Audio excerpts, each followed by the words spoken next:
the Beyond Sleep Training podcast, a podcast dedicated to sharing real tales of how people have managed sleep in their family outside of sleep training culture. Because sleep looks different with a baby in the house, and because every family is different, there is no one-size-fits-all approach to take. I'd like to acknowledge the traditional custodians of the land on which this podcast is being recorded, the Kalkadoon people. I pay my respects to the elders of this nation and the many other nations our guests reside in from the past, present and emerging. We honour Australian Aboriginal and Torres Strait Islander people and the unique cultural and spiritual relationships to the land, water and seas, as well as their rich contributions to society, including the birthing and nurturing of children. And welcome back to the Beyond Sleep Training podcast. Today's guest is a wonderful lady called Leah De Shay. I have come across Leah's work online, and she is an extremely knowledgeable, courageous and intelligent commentator in the online space. She's the mother of 4 and a reproductive specialist. Another part of her work is also being an IBCLC and a family doula, although that's a much smaller portion of the work that she does these days. And Leah has a background in psychology, speech pathology, reproductive sociology, and behavioural epidemiology. Leah is deeply passionate about maternal and infant mental health, and particularly in high-risk circumstances. She's interested in public health prevention and reproductive risk reduction. Leah is from the USA, but currently living with her family in Germany, I believe, while you're studying, Leah. Is that right? Yeah, that's correct. I am in my second attempt at grad school, and ironically, it's going much better this time, which nobody could have possibly predicted under the circumstances. But we're accepting it. We're just going with it. Well done you, because, it's not an easy time to be trying to fit in study around all the other things you do in a global pandemic. So, well done you. Pretty impressive stuff. And before we get stuck into the episode, can you let people know where they might find you on socials if they'd like to learn more about the things that you're up to? I am right now I'm doing so much background work, like content editing for brands and large advocacy pages. I do a lot of administrative management in the background for certain spaces as well. So I don't have a space that's associated with my name and face necessarily, but the one that it's easiest to get a hold of with me is called Fam Doulala. And please don't, that name was a joke. It was my husband razzing me, actually. And we thought it was kind of cute and pretty catchy. But it's sort of a twist on family doula. And so I have a family doula page that I manage called Fam Doulala. And we talk about all of the intersections of every major social, developmental, and oppressive part of systems that interact to either create progress for families, in everything from honoring developmental respect in children to equitable partnering. And then on the flip side of that, all of the things that are still being perpetuated in all of those intersections that are enabling the presence of prejudice and any sort of oppression and abuse or what have you. So it's an interesting page because I've not come across a page that really is collectively looking at those intersections on a regular basis. Most of them are concentrating on just one specific part of the challenge of partnering or conceiving or pregnancy or, whatever stage of reproduction people are in, and of family construction that people are in. And so this is not necessarily looking at individual nuances between families so much as it is looking at like the collective influence on different parts of society on families, either for progress or as a challenge, and what we can do about it. So that's the best place to find me. That's awesome. And so that's like a sociological kind of lens going over the top. It is. It's exactly what it is. Yeah. Brilliant. That sounds absolutely amazing. And I'm already following the family doula, so I'm really looking to forward to seeing what comes of it over the next while as well. Well, everyone should know that there's a warning on anytime you put up anything about racism or sexism, like literally anything lately, all of the pages I know who have done that explicitly, like talked about, you know, this is a problem with racism, or this is a problem with sexism, or this is a problem with prejudice, or this is a problem with child abuse, have gotten content warnings, which is totally a conversation for a completely different podcast. So it's good for people to know. And like, they disabled my ability to boost. So like, I can't pay to promote the page right now. Unless I take off any content that's like talking about racism at all. I tell you what, like there is a whole other podcast talking about community standards, because it's the things they're that ridiculous. Absolutely. And so inconsistent. Like, I'm sorry, if you're going to have community standards, you need to have people monitoring them, not bots, for a start. Right. And then there's a whole other conversation about what those standards actually are. Correct. Anyway, holy moly. Yeah. That's so just so people know. Yeah. And it's worthwhile knowing, because it's that kind of thing too. It's kind of like, why aren't we seeing more conversations in that space? And it's because they're getting hidden by the algorithms intentionally. Literally. So I'm telling everybody that so that you can seek it out. And I know you on your page that you have dealt with content that has been buried as well. Like, I don't know anybody in these spaces who has not attempted to get into like progressive advocacy on any level, breastfeeding, you know, sleep training, all of those things. All of a sudden, the post just disappears and nobody can see it. Yeah. So or it'll letting start people know gaining that. a little bit of traction, and then all of a sudden nothing. It evaporates. Like, that's right. It's like, the algorithm found it. Cool. Thanks. Yeah. So definitely painful. Look for me intentionally was the only reason I wanted, like, look for me intentionally, talk about the page intentionally, like send it to people intentionally, because it's not gonna be found otherwise. Like, not if it's left up to Facebook or Instagram's devices. It's fair. I think people need to understand that too, because the organic growth and the organic spread of things can't be relied upon when it comes to algorithms. No, you just can't. So if you know that it's important content, then you need to do your part in actually making sure that it reaches more people by actually spreading it yourself. That's how it works. So no, that's great. Thank you for letting us know that. And then I think we really should dive into the actual episode, because what our listeners are looking forward to hearing is about how you've approached your family and the way you've approached sleep with your family, and how that's looked in a world where it's moved beyond the sleep training norms that have come to be expected for families when they're raising their little ones. You know, it's an excellent question. And I think I'm confident that a lot of my zeal for what I do in my work will become apparent through my background. So I would say I'm going to introduce a couple terms here. And if people are interested in talking about like introduction of new terms, I'm a big fan of like naming things. I feel like when you give a description to something, you have the power to influence it for good. So I think especially as primary parents, those of us who have any sort of femme orientation, this is also really important for us. There's a lot of dynamics that we deal with as people who birth and people who breastfeed that there was so much taboo around them that you couldn't really talk about them, much less name them and really give them their own space to be their own dynamic that's discussed. So I hope it's okay. I'll introduce a couple terms here. I actually, in analyzing my own background, I would say that I had a level of cultural privilege.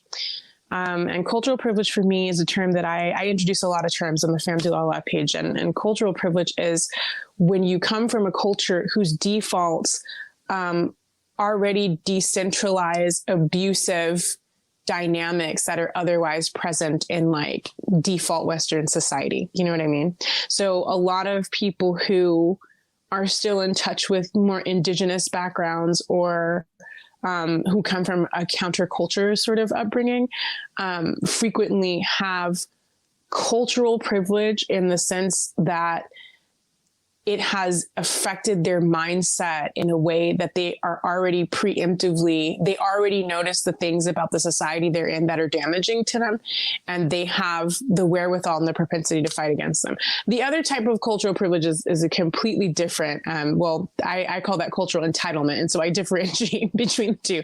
Cultural entitlement is when you're part of a default culture, that is basically bulldozing all of the cultures around it for the sake of its own indulgence, and power. And so privilege in this sense does not mean privilege is such a fascinating word right now because it's like taking on a mind of its own in our culture. Like every day I get on social media and I see it being used in a new way where it's like, is this really intentional? But that's also for a different podcast. For me, privilege is privilege. It literally just means something that you did not innately work for, that it doesn't come from merit, but that it's been bestowed upon you, and it gives you an advantage of some sort. And so for me, my cultural privilege is coming from a background where breastfeeding was normalized in my culture. Co-sleeping was normalized. I co-slept with my parents. I was breastfed for almost 2 years, and that was in the 80s, which was extremely unusual in the United States, right? Yeah, the US context even more so. Wow. Yes. So I was delivered by a midwife who was like the midwife that delivered all the siblings in my family. So I grew up with a norm that people are now trying to push to become the norm, if that makes sense. Mm-hmm. And my parents were very, very counterculture, 35, 40 years ago. So with that in mind, that I pretty much grew up and my whole family was like that. And so that's why I say I have cultural privilege. Like when it was very, very normal, all of my memories of seeing babies fed before the age of 1 involved them being fed at the breast during my childhood. And I had a huge family, so it's not a small statement. Like I had only 2 siblings. I have 2 brothers, but I had 22 cousins. And we spent a lot of time together. Like every family had 3 to 4 kids. And yeah, breastfeeding was very normal for me. Watching babies breastfeed to sleep was normal for me. My first introduction to babysitting was being a 12, 13-year-old girl, and my mom and, her sister wanting to go out and grab something to eat or whatever, and asking, did I want to stay because it was nap time? This is the 90s for people who were like, what? Listen, 25 years ago, that was normal. I can confirm. I'm also an 80s baby. So yeah. Yeah. You know what I mean? I do. So the latchkey kid thing, it was a thing. And you know what? I was fine at the time, and things have changed substantially, and that's okay. We're okay with that. I'm a big fan of taking people relative to their context that they grew up in. So at the time in the mid 90s, as a teenager, mid to late 90s, that was normal. But I didn't really ask any questions because I just repeated what had been modeled for me. We didn't have a lot of crying. We didn't have a lot of tantrums. When we did, unless it was really extraordinary defiance or destruction where, a child was trying to harm other children or themselves or really trying to break everything all over the house, which almost never happened. When kids were peevish for any reason, they either got like a pat on the head or like, okay, you're having a time right now. And then especially if it was like, no, you cannot climb up on the stove. And then the kids like having a temper tantrum, and my parents or my aunts would just like remove them from the area they were in to have a temper tantrum in the living room so that they weren't in the way. And eventually the child was like, oh, yeah. Well, nobody's attending this. Yeah, exactly. Yeah, but also like if they wanted somebody, if it was like a thing where they wanted attention, it was either like, well, the only attention you're getting right now is to keep you safe because I'm still cooking and you still can't climb on the stove. So you let me know when you want to come back in the kitchen and help. If you want to cry, I'm not going to stop you, but I'm going to keep making spaghetti. Like it was just very nonchalant. Matter of fact. Yes. Yeah, matter of fact. It was very nonchalant. Very matter of fact. There wasn't a lot of heightened emotion on the adult side, right? So I really do feel like in all of those senses, I had a lot of cultural privilege. And so when I started babysitting and then nannying in high school, my defaults were based on what had been modeled for me. And at the time, I made a lot of money as a nanny in high school in the summers. I lived in a Mormon area. So there were lots of children for me to babysit. We'll just put it that way, like living in a Mormon town. No shortage of little people. No shortage of kids that parents wanted to get some space away from at the moment. So I was already familiar with managing large families from my own. And then as a teenager, it just wasn't a thing. But I got a reputation even as a young lady for like being capable and not being stressed out by those circumstances. But that's because stress had not been modeled for me. And I leave space for that to, you know what I mean? Like we don't give enough stock for our defaults coming from our experiences. And as an adult now, the amount of times I have reached out to my parents and my aunts and my grandparents in gratitude, and that's something they don't really understand either, because they were also operating on their defaults. So much of this was just passed down. Then when I tell them thank you, they're like, okay, like thank you for what? Like, yeah, exactly. Just for doing what we do. Yeah, exactly. I mean, they're humbled by it, but they're also like confused. Like I can always hear them being like moderately confounded. But that's because my family, up until this generation, until my generation with my cousins and everything else, we lived like in the same areas and we socialized, mainly with each other and with close family friends. And so there was a significant amount of like cultural isolation.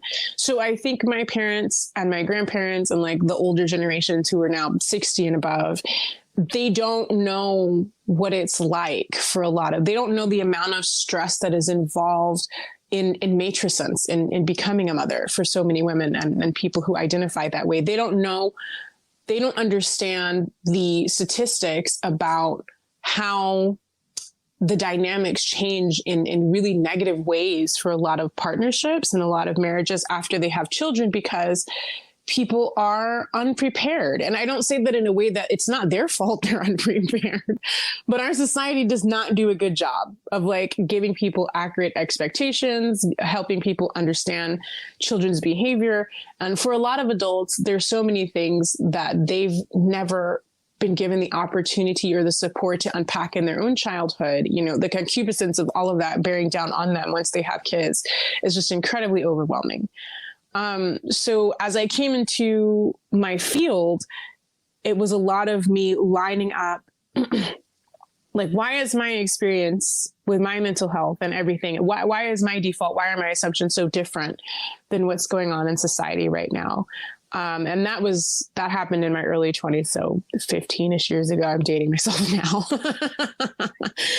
I'm with you. Don't worry about that. I'm pretty sure we're about the same age. So yeah, yes. Right there with you. So, and that's where I just became fascinated with all of this, because I started getting really, really into the effects of trauma, the effects of attachment or lack thereof, which are things that as a child you do not have control over, right? And so you're always in the receiving end of whatever the outcome of attachment is going to be. Not to blame parents, everybody's got their own issues, but the fact of the matter is those who are the most vulnerable in family circumstances are children at the time that they are children, right? They have the least amount of control over what happens in their lives as kids, and also over how it's going to affect them when they're older. The only control they have as they age is coping. So yeah, that pretty much, even from a teenager, I was fascinated in this. I wanted to be an OB-GYN initially in high school. And then I got into pre-med in early college, and I did not like medicine culture. I love medicine, the practice, but the culture in the United States is so toxic, which has, come forth in the news recently. I think most people understand that globally. It's really abusive. Like residents will go 2 to 3 days without sleeping or eating a proper amount of meals. And it's just like, once you look at how doctors are treated when they come into the field, you can understand all of the terrible statistics about our healthcare and our healthcare systems. Because if you're hazing the providers to get into the field. Like, I don't know what sort of outcome you expect once they start treating patients. I'm not laughing because it's funny, but like, it's just absurd. It's absurd. But it is absurd. Like, it's kind of like, what outcome do they think they're going to get from that? What like, are you expecting? What effect would you like after treating your doctors like this for 5 to 10 years? Because that's how long a lot of them are in residency, especially if they're specialists. And it's a mighty fine example too. Like, you see how then the senior doctors start treating the juniors, because that's how it's always been done. And it's that real toxic cycle. You can see it. And then it gets passed down to the patients, and it's just been perpetuated that way. There is change happening. But it's been like this. That's definitely for a different conversation. But the vestiges of the current medical system are an outpouring of how medicine was practiced during slavery. And really, most of the ghosts of the United States that are really afflicting the population right now are basically from the genocide of the native population and slavery, and like just the refusal of the people in power to confront that and try to amend it. And so it's just haunting the country collectively on levels that I don't think anybody in our generation would have ever imagined. But it's good that people know now, because like that gives you the ability to change it. But yeah, when I was pre-med, I started like interning in the hospital. I wanted to be an obstetrician, wanted to be a high risk specialist. And I didn't. After like one summer of interning, I was like, oh no. And it wasn't because I didn't love the patients, but I was just like, oh, I can't do this if this is what's expected of me in this field, you know? And so between those two experiences, like my own very, isolated, nurtured default of basically what was attachment parenting, right? Like before it had a name, I experienced that on a familial level. And then trying to get into medicine and being like, oh my goodness, this is terrible. Like the field itself. That really put me in a place of wanting to directly be able to impact patients, and like starting to do case management and doing high risk research. I started all of that in my early 20s in obstetrics. Fell in love with breastfeeding, because breastfeeding to me is a bridge. It's a bridge between neurology, immunology, physiology, and it's a direct connection to like the things that you cannot quantify necessarily. So I find breasts to be this fascinating portal between some of the most complex medical things about the body and also the most intangible forces in relationships among human beings, you know? So it's just like two things, one that's really statistical and really technical and really medical in the sense of like how breasts work. It's fascinating on a physical level. And the more we study it is the more we realize we don't understand. It's so complex, and it's a process that no one on the planet can replicate. The idea that you eat food and then the nutrients go into your blood system, and then this is all happening simultaneously also. Like it's not like a 1, 2, 3 step process. It's a multi-level process that's happening every second.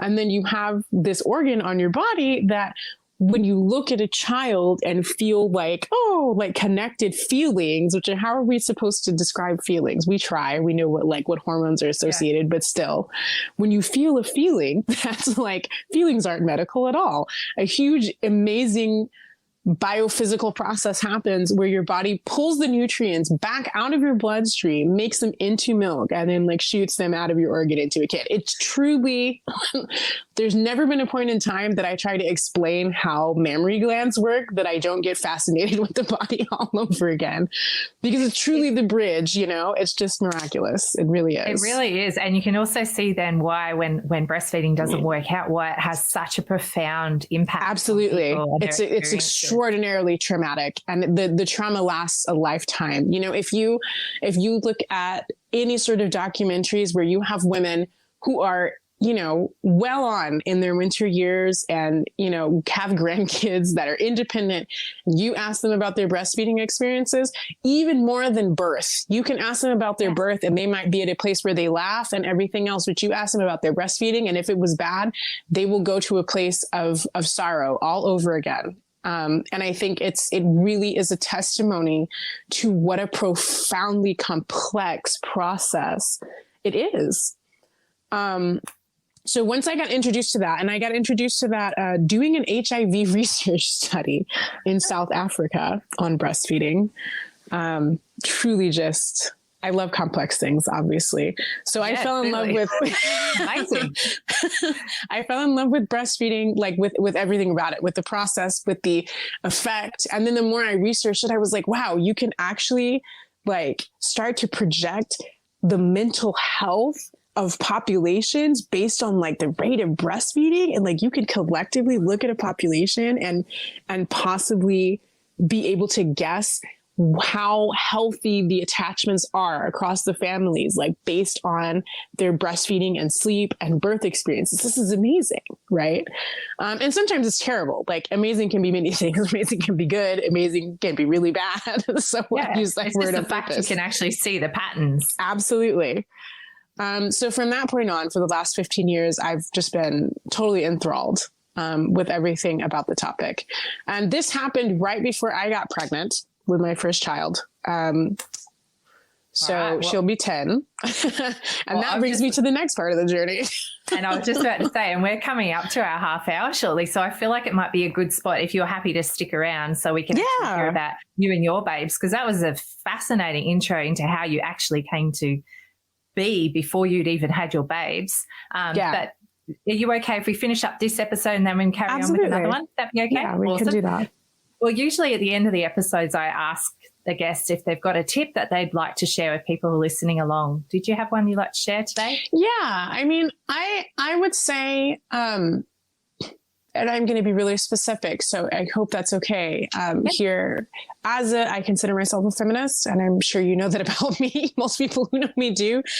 As someone with a femme identity, and I am in a place that I am like coming to terms with my own gender fluidity, also a different conversation, but I still, because of my birthing and breastfeeding experiences, that I still identify with being femme. I really only identify with the biological side of my femininity.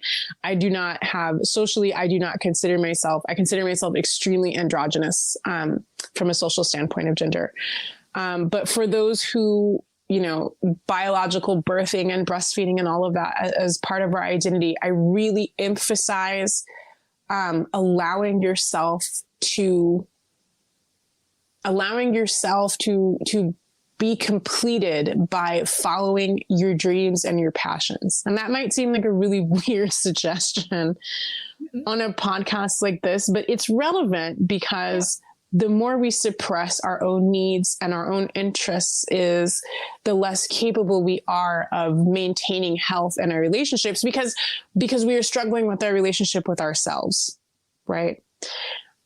So a guiding post for me, and we'll get to this in the next episode, I am divorced and remarried, and being able to come to terms with not being ashamed of my own desires and my own passions. And I'm not necessarily talking about sex. I mean, sex is important and, it's something to talk about, but just in general, on an identity level, the things that drive me, the things that I want to do, like, don't limit yourself because the world limits you.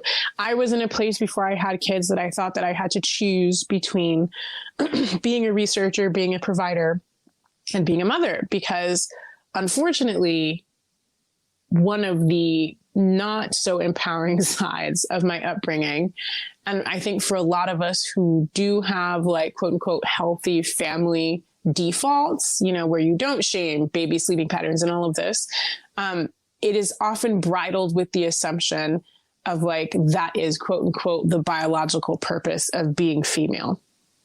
So I struggle significantly with that between the ages of 20 and 30. And so really just in the last 5 to 7 years, have I come to terms with separating my self-worth and really liberating my own capacity to affect the world outside of my family by allowing myself to validate my own dreams. Do you feel like that was part of your matrescence? Absolutely. I was just about to say that.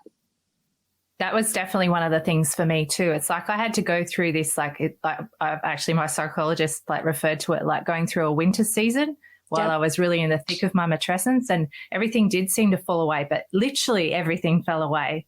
And it took me there was a period of time where I did lots of questioning. Who am I? What do I want? What do I, where do I? And it happens to almost everyone. It's just what the outcome is what is the concern, right? And that's what affects our maternal health and our capacity to stay connected to our own identity and feel some sort of self-worth. And it is a huge struggle for so many women.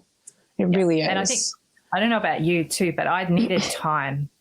Because I think there's a lot of pressure, if you've just, you're like in the early stages of your matrescence, it can feel like, why haven't I got this figured out yet? Like, why haven't I got, but sometimes it really is time. Like you do feel lost for a while. It takes time. Was that your experience also? Absolutely. Yeah, that was why I was saying I struggled with it for an entire 10 years. And I've just come to the point, I've just found a pathway towards peace and fulfillment that is invigorating and that has any sort of hope of balance being involved in the last 5 to 7 years. And honestly, I don't know if that's encouraging. Like, that's a long time to look at a mother and tell her, well, it took me 15 years. There's a lot of 21-year-old women that are like, excuse me. Yeah, well, but the thing is too, as I guess it's reassuring in a way too, that you don't have to have it all figured out in a short period of time. Because it's that growth. It's you're constantly evolving. So just because you haven't got it figured out yet, it's not like that forever. You will, and you are important in that process. So it's that recognition. You can take time. It's okay. I think that's a really important message, really. I agree with you. And so hopefully it's not depressing for folks who are like, it depends. Personalities are all different. And also if you're uncomfortable, the pressure and the urgency to escape the discomfort in the change process can be very high. So I know, especially with a lot of young mothers that are like very young, early 20s or what have you, hearing that it might take a long time is perhaps not exactly the message that they would hear. But the good news is none of it was static. Like you were saying, it was all of that time was movement. All of that time was progress of some sort. It was reconciling. So there were things happening that were moving me towards peace and fulfillment. It wasn't as if I stayed in the place of despair or fog for 10 years. That is not necessarily what happened. And so I think that is a wonderful way to describe it. But yeah, that would be my takeaway point. Like, I hear a lot of people that are like, wow, you're so passionate about what you want to do. You make me want to do it. And I'm like, well, I appreciate that, but unfortunately it doesn't work that way. Like you need to find your thing that when you describe it to other people, that they get inspired by listening to how much you love it. And so that's my tip. Like, just dive into your complexity as a woman, as a mother, anybody who finds themselves in a feminine orientation, and give yourself space to grow, right? Like before you have kids, just like being pregnant and it's uncomfortable, like the growth process emotionally after the fact is uncomfortable. Like when you start out, you've never had kids, even though you have a uterus, you haven't done anything specific with it, which is fine. And then all of a sudden it's this rapid growth and it's all of these demands on your body and all of these other things. And then even when the baby's out, nothing is the same. We have to give ourselves space mentally to also expand and to not be completely alarmed by the discomfort that comes with that growth, right? And this is not, don't ignore if you have mental health symptoms. That's not what I'm suggesting. But, being frustrated is okay, right? Like, don't suppress that. Being dissatisfied is okay. And I feel like me saying those things are really important. There's so many women who I've sat in personal sessions and counseling that have just cried tears of relief when I look at them, and it's like, it's okay for you to be frustrated. Absolutely. You are human, right? Yeah, absolutely. But also you're not going to be able to show your children the compassion and the growth and the acceptance that you desire to for their emotions until you practice that with yourself, right? And so we can have other conversations about this concept of reparenting yourself or whatever. But even if you've come from a fairly low trauma background, it's still going to be an enormous stretch to grow this additional part of your mind where you are mothering people and still allow space for you to continue to grow as an individual. And so my tip is to give yourself room. Like, it's okay. And allow yourself to feel all of your emotions, and make sure that whatever decisions you make about sleep and about parenting, parenting styles and your career versus staying home, make sure that you are always getting in touch with yourself, right? Because when you can become confident about what you do want and what you don't want, and your needs or your own questions, it becomes so much easier to navigate the relationships outside of yourself when you're making peace inside of yourself. So that's my tip. And that is a really wise way to finish this episode. So thank you so much for coming on today, Leah. It has been an absolute pleasure hearing your background, and I can't wait for our next episode where we get to hear what happened when you welcomed your babes into the world. So thanks again for coming along today, Leah. Thank you. I really hope you enjoyed the podcast today. The information we discussed was just that, information only. It is not specific advice. If you take any action following something you've heard from our show today, it is important to make sure you get professional advice about your unique situation before you proceed, whether that advice be legal, financial, accounting, medical, or any other advice. Please reach out to me if you do have any questions, or if there's a topic you'd really like us to be covering. And if you know somebody who'd really benefit from listening to our podcast, please be sure to pass our name along. Also, check out our free peer support group, the Beyond Sleep Training Project, and our wonderful website, www.littlesparklers.org. If you'd like even more from the show, you can join us as a patron on Patreon, and you can find a link for that in our show notes. If listening is not really your jam, we also make sure we put full episode transcripts on our Little Sparklers website for you to also enjoy, and fully captioned YouTube videos as well on our Little Sparklers channel. So thanks again for listening today. We really enjoy bringing this